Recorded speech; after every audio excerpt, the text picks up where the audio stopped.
Hi everyone, this is Chantay. I'm here with my analysis today. It's Wednesday, August 12th, 2020. My energy is kind of low today, so I'm not going to be as long as I normally am today. I had a decent day earlier, and then it was just so much toxic energy on my other social media platform. So I'm just overwhelmed with the toxicity. And so I'm going to get into that in a little bit. But in the meantime, I am coming up with, I have the numbers for coronavirus as of August 12th, 2020. So here we are. Globally, we are sitting at 20,532 cases, 532,835 cases of COVID. So once again, that's 20,232,835 cases of COVID. Here in the U.S., we account for a fourth of those cases. So we have 5,193,266. So again, the cases here in the U.S. is 5,193,266. Our fatalities are at 165,934 and counting. The countries with the top cases besides the USA, we have Brazil, which is right behind us at 3,164,785 cases, followed by India at 2,329,638 cases, Russia 900,745, South Africa 568,919, Mexico, hey Danella, Mexico 198,380, Peru 489,680, Colombia 410,453, and Chile 378,168. Ecuador in the Latin countries is 97,110, followed by Dominican Republic at 82,224, Panama 77,377, Guatemala 59,089, Honduras 48,433, and El Salvador 21,644. Nigeria. How you doing, Danella? 47,743. Guyana 41,572. Kenya 28,104. Cameroon 18,263. Senegal 11,587, and Gambia 1,477.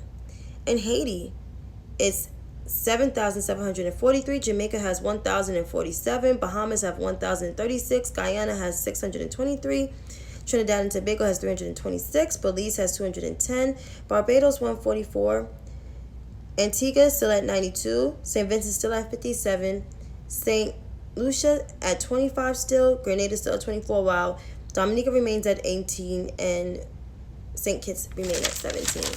Here in the States, these set of numbers are according to the New York Times COVID map. California has 594,703 cases, followed by Florida 550,893. Texas has 528,506. New York 427,419. Georgia 209,683. Illinois 200,586. Arizona 189,488. New Jersey 187,777. North Carolina 139,413, and Louisiana 134,427. I'm going to see what the numbers are for South Carolina is in terms of their COVID cases. SC COVID cases. There we are. South Carolina has more than 103,000 cases of COVID. So that was the last number I meant to record. In the counties, these are according to the Johns Hopkins website. Los Angeles has 210,874. Miami-Dade County 135,130. Maricopa 126,791, Cook County 112,484, Harris County 87,805, and Queens is 68,059. As you know, we don't have no national strategy. As you know, so Donald Trump, in this press conference, he basically lied. He still calls this virus the China virus. Good God. He also said the economy is doing better than anyone in the world, which our economy is actually not that good, just because the stock market is doing okay. And that's only because people are buying clearance stuff, but there's businesses still going out. They still are being bankrupt and still going out of business. The businesses includes my mom's store, New York and Company. It includes Ann Taylor. It includes Lane Bryant. It includes Brook Brothers. It includes J. Crew. And it's a whole host of other, and GNC too. So, and there's probably more. And there's stores that had to close due to the pandemic. There's also 16 million Americans out of work. So there's a lot that's at stake that's going on in this country. So won't be surprised. He also continues to rant about nothing that has to do with the coronavirus, such as, you know, the law and order stuff that he does, but criticizes other people for their law and order background. He's also trying to defund the post office by not granting the $3 trillion bill, the HEROES Act, on the Democrats' desk. He's trying not to do that, of course.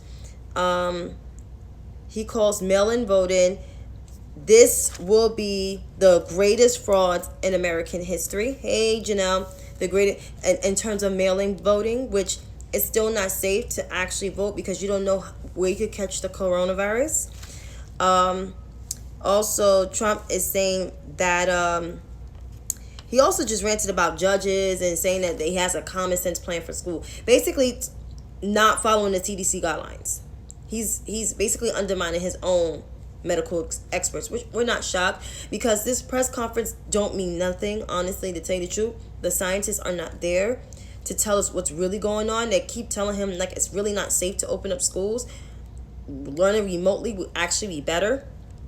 There's other states that need to get their broadband up, and it's sad, but this is the 21st century. Every state should have at least good broadband, and the government should help pay for that. He was asked in this press conference, are we going to see any relief? He said, well, we're giving $400. We're in constant touch with governors. We're doing this payroll tax cut. So let me just explain the payroll tax cut. The payroll tax cut is mostly for employers, not really too much employees. So it cuts into Social Security and Medicare. My father receives Social Security. He's over 65 years old. So that means that cuts in his funds.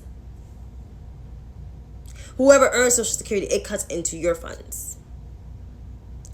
He also messed up things with the VA. I mean, he's really messing things up. But like I always tell people, and I know a lot of people will not agree with me, and I understand, but the toxic energy I had to like give myself a 24-hour break from Facebook because I saw so much toxicity, and it mostly came from people that I know personally, but also it came from clergy, religious clergy. It includes pastors, and that is alarming to me because that makes me very scary about if this man stays in another 4 years. Will we be trapped in that house for another 4 years? Because I have a feeling we're not going to get out of this until he's gone. And that's how I look at it, because he's not giving us clarity on how we could combat this thing. There's other countries that's doing better. New Zealand has reported for over 103, hey Joseph, for over 103 days. That's like 4 months almost, that they had no new reported COVID cases. And it's a woman running that country. It tells right here that America is so far behind in leadership, because there's other countries that have not just leaders of color, but have women that are leaders, that are prime ministers or that are presidents, and they know how to run their country. Doing a massive lockdown, a national lockdown, we could have done it. There was experts from Colombia saying we could have done this. But Donald Trump refuses to listen to his experts, refuses to listen to outside experts. That is sounding the alarm to you. He knew about this virus. This virus is not a government hoax. This virus is over in 188 countries on this globe. It's just the fact that we are the most affected country. We're the most sickest and the most infected, and the country with the most fatalities. We're leading in fatalities. We're leading in the most cases. We have over 100,000 kids affected with coronavirus. I'm about to get into that speech in a minute, Joseph. Just hang on tight. But yeah, it's real, and people think the coronavirus is a joke. I knew people that died from the coronavirus. A longtime neighbor that I knew, and 2 pastors that I knew died from coronavirus, and a deacon that died from coronavirus, and know someone else, my former colleague, who I think has COVID symptoms. So this is real. This is not a hoax. That's why they encourage you to wear your mask. And I see most of you guys do wear your mask, but then you got some knuckleheads that don't wear their mask. So I'm urging everybody just to be safe. I'm not trying to tell you to stop your life, but just be safe. That's all I ask. Because I want to see you guys around. I want all of us to be around for the next year, as this year is canceled. So that's where we are. In terms of this speech, I actually watched the speech. I was just watching it again. It's a really good speech. I'm going to get into the details of the speech, but I just got to say this clear. There were people, we had a lot of women that were picked for VP. Of course, Kamala was my first choice. I had a second choice. My second choice was Stacey Abrams. So either way, I got my choice. My first choice was picked. I know there's people that had different choices, and I understand. And I have to learn. I just had this conversation with my sister tonight. I had to understand people's different perspective, because that what makes the world go around. That's fine. As long as there is no toxic energy. There was some people I know that wasn't for Harris on my timeline, but doesn't mean they were being. One of them was not actually being toxic, which that was good. But when you have pastors and even some of your friends being toxic and spewing lies from the conservative media, that's not good, because you're not doing your research. See, when I first learned about the Laura Beslon article about the whole prosecutorial record, I was like, I was believing a little bit at first. But then I felt like it was a little bit shady. And then when Tulsi Gabbard started spewing that, I was like, no, I definitely got to do my research. And one news article debunked it, another news article debunked it, and then another op-ed debunked it, and then another op-ed debunked it, and then somebody else said, I worked with her. And it is this recent article that I saw. This was a prosecutor that worked with Kamala Harris, and who was actually staunchy. So she basically said that Kamala Harris, for her tooth and nail, not to have the death penalty. But I'm not going to read it to you, but you can read it. It's by Nikki Solis. It's in USA Today.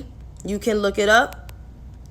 Nikki Solis. And it's really good. So, I hope you guys read it. She said a lot of things, how she has the Back on Track program for people that were incarcerated.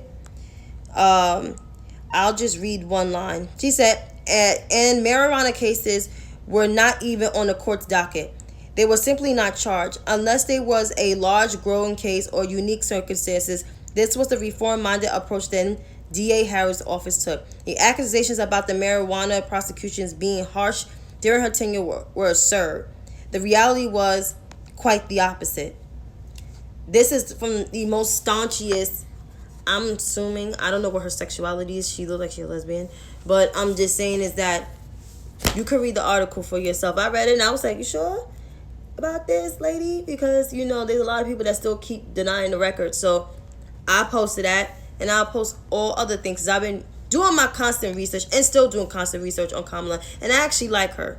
So I'm glad he chose her. It would have been her or Abrams. I'd rather those two than any day of Klobuchar and Warren.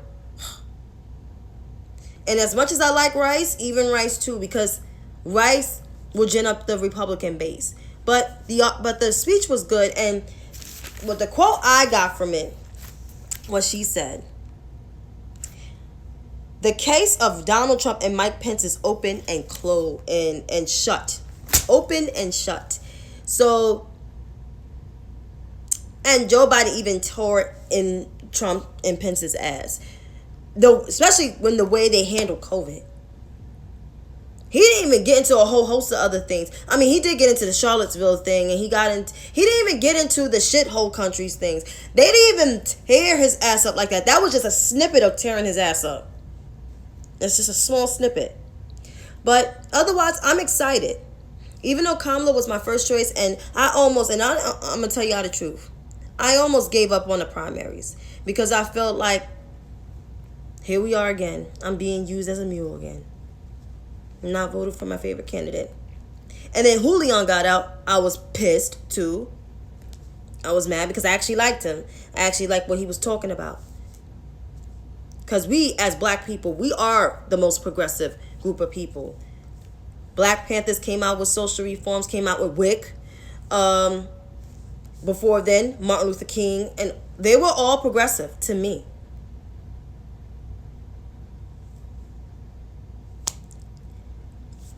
So that's how we have it. But I'm very, very, very happy about this ticket. And this ticket will not only just help with the presidency, we got to think about the Supreme Court, because RBG is almost 90, and I think she's still battling cancer, getting chemo. So she's another one. And then you have the Senate. Danella, I'm pretty sure I want you guys to vote for Jamie Harrison. I like him. He taught me everything that went on in South Carolina before, because I was under the assumption that things were not right in South Carolina. But the fact that he opened up everybody's eyes to the gentrification, he opened up everybody's eyes to the broadband, which I'm like, no wonder why my cell phone never works when I go and to see the family in Utahville that's left in Utahville.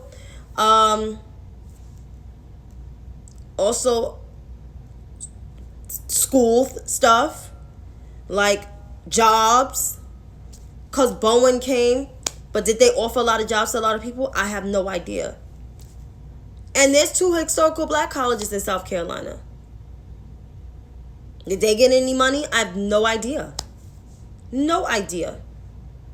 So I'm excited. I hope everybody goes out and vote, because I always tell people it's not just only the presidency. And FYI, for those who were Bernie Sanders folks, Bernie Sanders is working with Joe Biden, been working with Joe Biden for like the last 4 months on the Biden and Sanders Unity Task Force. That's what it's called.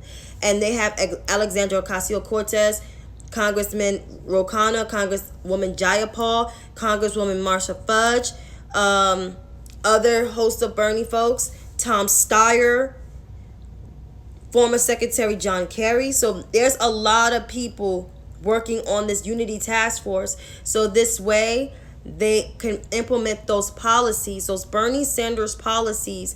So when they get into the White House, those progressive agendas is already met. And I think this administration will probably be one of the most diverse, maybe neck and neck to the former president, Barack Obama, because you're going to have people from different walks of life. You're going to have some progressive folks in there. You're going to have a Bernie Sanders, possible Elizabeth Warren. You can't count her out. You're going to have a Pete Buttigieg. You're going to have a Julian Castro. You might have a Cory Booker. You're going to have an Andrew Yang. a Tom Steyer, a Jay Inslee. There's a lot of people out there. You're going to probably have some other younger black folks. You're going to have young black folks. There's a black chief of staff for the vice president. And it might be a black black senior advisor to Joe Biden. So you have all these host of people that's going to be in the campaign. In the White House. So progressives are not losing. You're actually winning because your needs are being met. It was not like Hillary Clinton back in 2016. And as much as I adore Hillary Clinton, she did not listen out to a lot of people on the Bernie Sanders side. And everybody's like, Chantay, so why are you speaking about the Bernie Sanders side so much? I'm speaking about it because at the end of the day, they are voters and some of them are part of the Democratic Party. So we have to reach out to people. Some of them are independents, and we need the independent vote too. We need votes from every community at this point because our country is in great risk because of the current occupant of the White House. We are an embarrassment on the national stage. We can't go basically anywhere outside of this country because of we have the most cases of coronavirus. So once again, not to derail the topic, I'm very glad and very happy that I watched that speech. It was motivating. It reminds me that there's still hope. Because I almost lost my hope. And I almost lost my hope a couple of hours ago. But there's still hope. So Joseph, I appreciate the question. I appreciate everybody watching. You can always watch it on YouTube again. But I'm just going to end this live tonight. That, like I said, stay safe. My energy is a little bit down, but I'm going to be okay. But I want you guys to be safe. I want you guys to take care of your families. And if you're going out, make sure you have your mask. And if you're going to the store, you could also wear your gloves. Because wearing the gloves is like a double-edged sword. But you can still wear your gloves when you touch certain things. And also, pretty much, just wash your hands and be safe. Until then, see you tomorrow, same time, same place. And thank you. And you can also tell your friends to subscribe to my YouTube channel. Have a good night.